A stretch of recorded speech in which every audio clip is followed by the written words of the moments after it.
사수티 팰레스코어 2주의 이슈 시간입니다. 이번 주 이슈는 뭐니 해도 챔피언스리그 아니겠습니까? 네. UEFA 챔피언스리그 조별리그가 3차전까지 치러지면서 반환점을 돌게 됐습니다. 네. 그리고 그 가운데 올 시즌은 챔피언스리그의 흐름이 좀 바뀌는 것 아니냐, 네. 양상이 좀 바뀌는 것 아니냐 이런 얘기도 나오고 있습니다. 네. 그 중심에는 역시 프리미어리그 팀들이 있죠. 네, 맞습니다. 특히 이제 프리미어리그 팀들이 이제 순항을 하면서 모든 팀들이 다 다음 라운드로 진출하는 것이 아니냐라는 조심스러운 전망이 나오는데요. 그 이유 중에 제가 몇 가지를 꼽아봤는데 최근에 이제 프리미어리그가 외국인 감독 체제가 굉장히 많이 활발하게 이루어지고 있습니다. 그러다 보니까 다양한 전술에 의해서 경기가 나오고 그 자국에 있는 경기력들이 이제 해외가 아니고 이제 챔피언스리그의 다양한 팀들을 상대함에 있어서 굉장히 좋은 대응이 되는 것 같습니다. 네, 사실 프리미어리그 팀들이 챔피언스리그에 한동안 매우 강하던 시절이 있어요. 네. 하지만은 그 시기가 지나면서 챔피언스리그에서 명함을 제대로 내놓지 못하는 네. 그런 상황이 있었는데요. 네. 그러니까 올 시즌은 좀 다르다는 것이 저는 그렇게 생각을 해요. 일단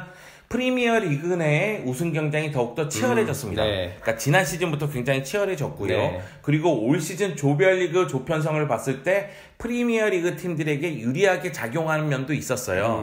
그러니까 이것이 뭐 짜고 치는 고스톱이라는 게 아니라 네. 이 프리미어 리그 팀들이 편성된 조를 봤을 때 조금 더 수월한 쪽이 있었다는 거죠.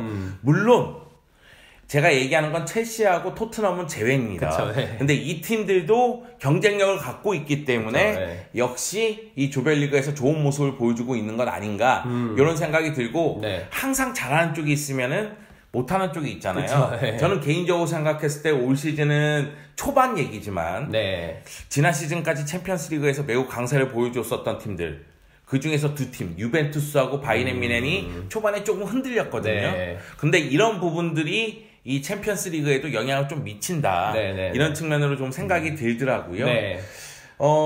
그 외에도 또 뭔가 있을까요? 일단은, 프리미어리그의 장점 중에 하나는 이제 워크퍼밋 제도가 있긴 하지만 그 워크퍼밋 제도가 사실 거의 유명무실한 상태입니다. 그래서 스페인 같은 경우는 외국인 선수가 3명으로 제한되어 있는 반면에 프리미어리그 같은 경우 영입의 제한이 크게 없거든요. 그리고, 아시겠지만 프리미어리그 클럽들이 지출에 있어서 그렇게 인색하지가 않습니다. 그러다 보니까 영입에 굉장히 유리한 이점을 가지고 있고, 그래서 다른 리그에 그런 제약이 있는 리그가 있다면, 하지만 프리미어리그 같은 경우 그런 제약이 좀 덜하기 때문에 좀 더 선수 영입이나 이런 부분에 있어서 좀 더 탄력을 받는 부분도 있는 것 같습니다. 네.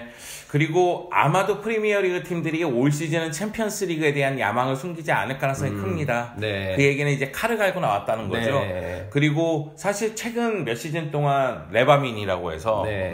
레알 마드리드, 바르셀로나, 유벤투스, 바이에른 뮌헨 이런 팀들이 계속해서 우승을 다투는 네. 그런 모습이었기 때문에 네. 이 프리미어리그 팀들이 이 챔피언스리그 초반 강세를 어디까지 이어나갈 것이냐 네. 이런 부분에 대한 관심이 더욱더 높아지는 것 네. 같아요. 근데 개인적으로 생각했을 때는 네.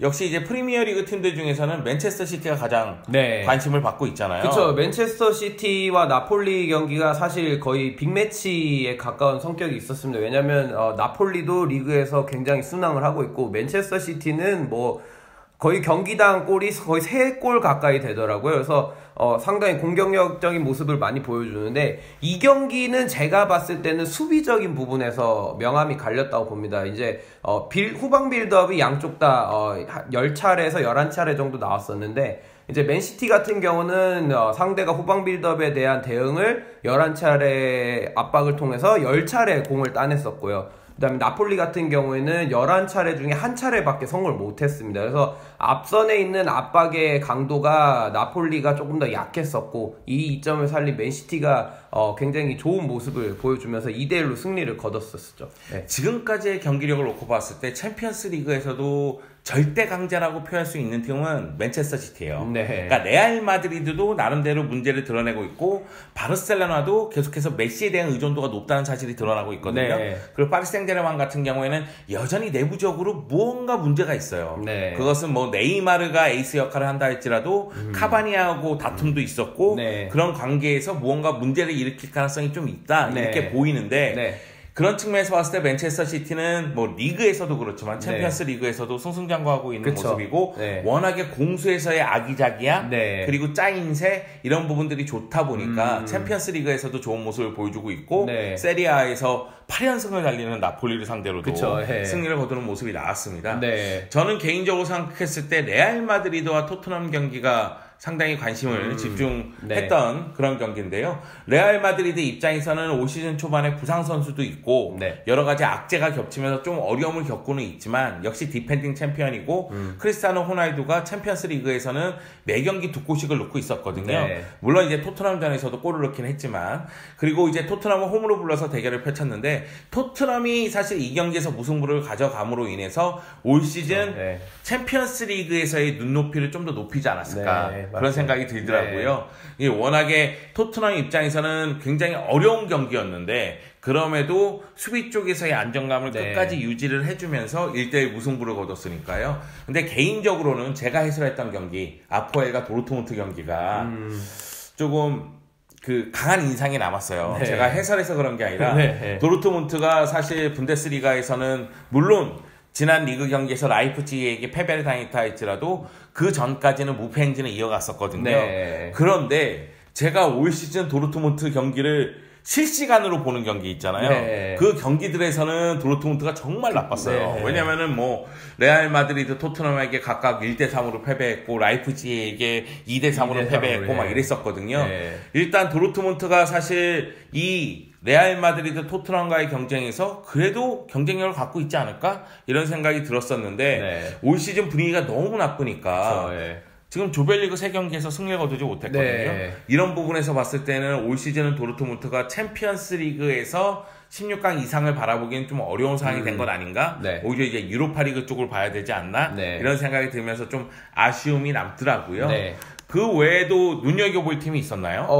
저 같은 경우에는 맨유가 생각보다 고전을 한 거에 대해서 좀 이런 생각을 가졌습니다. 이번에 맨유와 벤피카 경기였었는데 이제 골키퍼 18살 선수의 이제 데뷔전이었었는데 이제 그 골키퍼가 앞쪽으로 나오면서 프리킥에 이제 뒤로 넘어가면서 아쉬운 실점을 하게 됐었거든요. 근데 경기력적인 부분에 있어서는 맨유가 경기를 치르면서 오히려 또 좋아져야 되는 부분이 있어야 된다고 생각을 했었는데 경기를 치르면서 조금씩 무언가 약점을 노출하는 것 같고 그 부분이 이제 괴롭힘을 당하는 원인인 것 같거든요. 그래서 저는 이런 부분을 봤습니다. 그래서 프리미어리그 팀들이 경기 수가 워낙 많다 보니까 그 윈터 브레이크도 없고 그런 부분이 있어서 16강 진출은 무난하게 이루지만 내년 2월에 있을 16강부터는 조금 더 어려운 경기를 할 수 있다라는 측면을 거기서 엿봤습니다. 그래서 앞으로 어떻게 경기가 진행될지 모르겠지만 16강부터는 굉장히 잉글랜드 팀들도 굉장히 치열한 경쟁을 해야 될 것으로 생각합니다. 네,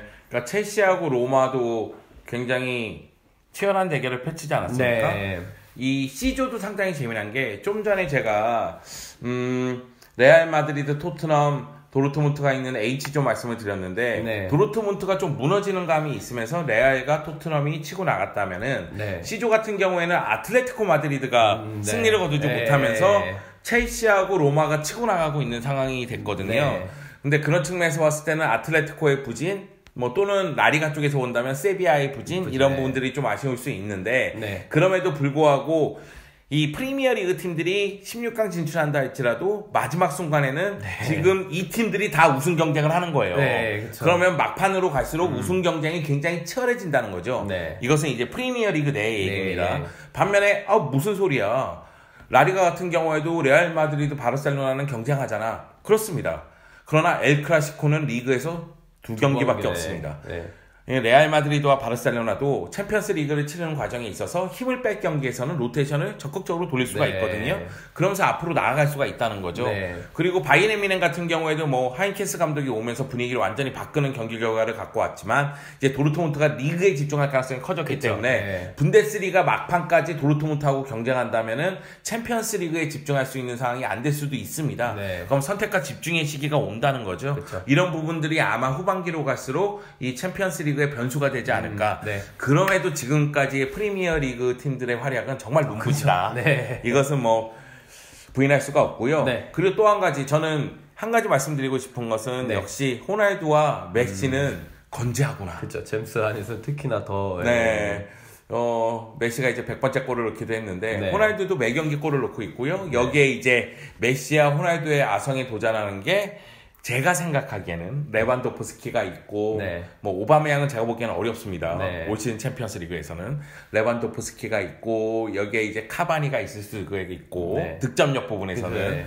그리고 로마의 제코도 무서운 네, 모습을 보여주고 있는데 역시 이제 해리 케인이죠. 예, 아무래도 레알 마드리드 영입설도 돌고 있고 최근에 어제의 기사였나요? 영국 더선 기사에는 바르셀로나랑 또 연결이 된다는 소리가 나올 정도로 케인의 최근 기사가 굉장히 무섭고 아마 케인이 지금 상태를 계속 유지한다면 정말 이번 시즌만큼은 득점왕을 할 수 있는 기회가 있을 수 있지 않을까 생각합니다. 네, 저는 개인적으로 생각했을 때 올 시즌 16강 진출팀을 이렇게 보면은 각 리그마다 한 팀수ben이 있을 것 같아요. 네. 다만 포르투갈 리그는 다 전멸할 것 같습니다. 네. 저는 포르투갈의 이 프리메이라 리가를 종종 보거든요. 네. 근데 벤피카, 포르투 그리고 스포르팅 네. 모두 각자의 매력이 있는데 네. 경쟁력이 조금씩 떨어지고 있는 것 같아요. 그건 이제 여름에 주축 선수들을 팔면서 네, 변화를 꾀했기 때문이기도 하지만 이 챔피언스 리그에서 경쟁하기에는 이 포르투갈의 명문들이 네. 조금 자금적으로나 전력적으로나 문제를 드러내는 것 아닌가? 네. 오히려 조 3위를 기록한 다음에 유로파 리그로 간다면 모두가 우승 후보가 될 수 있지 않을까? 이런 생각을 좀 해보기도 했습니다. 네. 저희가 뭐 챔피언스 리그, 조별리그 3경기 보면서 이런저런 뭐 떠올랐던 얘기 그리고 보고 느꼈던 얘기를 말씀드렸는데요. 아마 여러분이 동의하거나 아니면은 야 그건 말이 안 돼 뭐 이렇게 생각하실 수 있는 부분도 있을 것 같습니다. 그냥 재미로 봐주셨으면 하는 바람이 있고요. 그러면 저희는 다음 코너로 돌아오도록 하겠습니다.